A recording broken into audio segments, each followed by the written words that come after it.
بسم الله الرحمن الرحيم. يا أيها المدثر قم فأنذر وربك فكبر وثيابك فطهر والرجز فاهجر ولا تمنن تستكثر ولربك فاصبر. فإذا نقر في الناقور فذلك يومئذ يوم عسير على الكافرين غير يسير. ذرني ومن خلقت وحيدا وجعلت له مالا ممدودا وبنين شهودا ومهدت له تمهيدا ثم يطمع أن أزيد كلا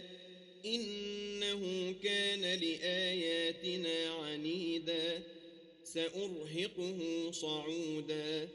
إنه فكر وقدر فقتل كيف قدر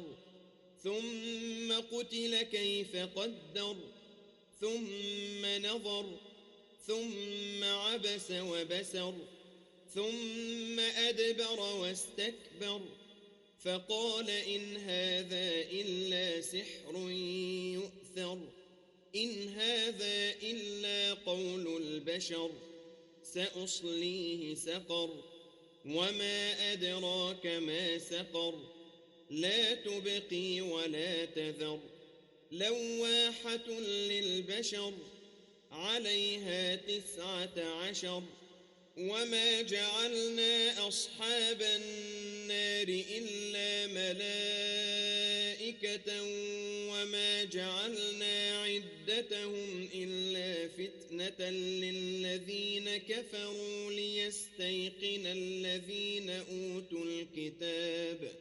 ليستيقن الذين أوتوا الكتاب ويزداد الذين آمنوا إيمانا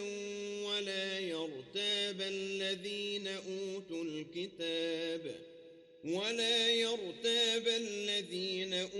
الكتاب والمؤمنون وليقول الذين في قلوبهم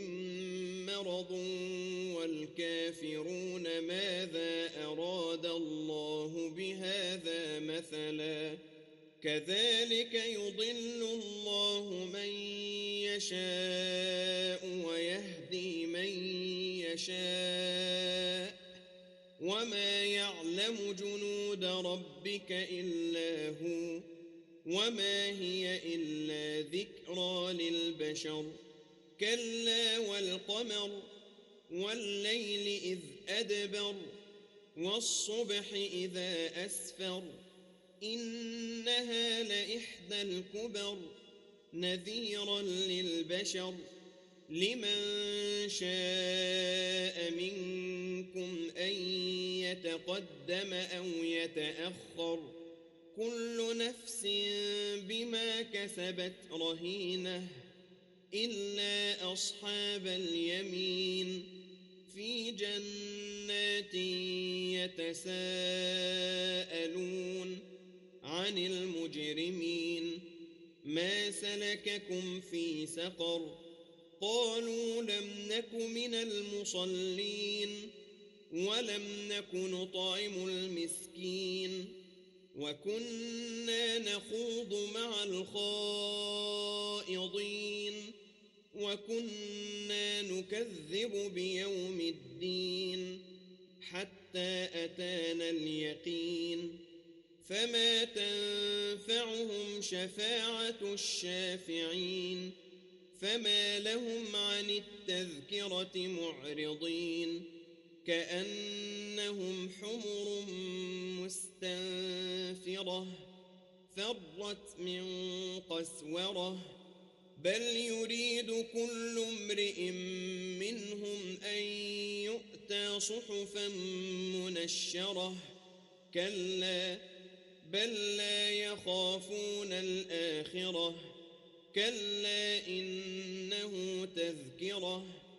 فمن شاء ذكره وما يذكرون إلا أن يشاء الله هو أهل التقوى وأهل المغفرة. صدق الله العظيم.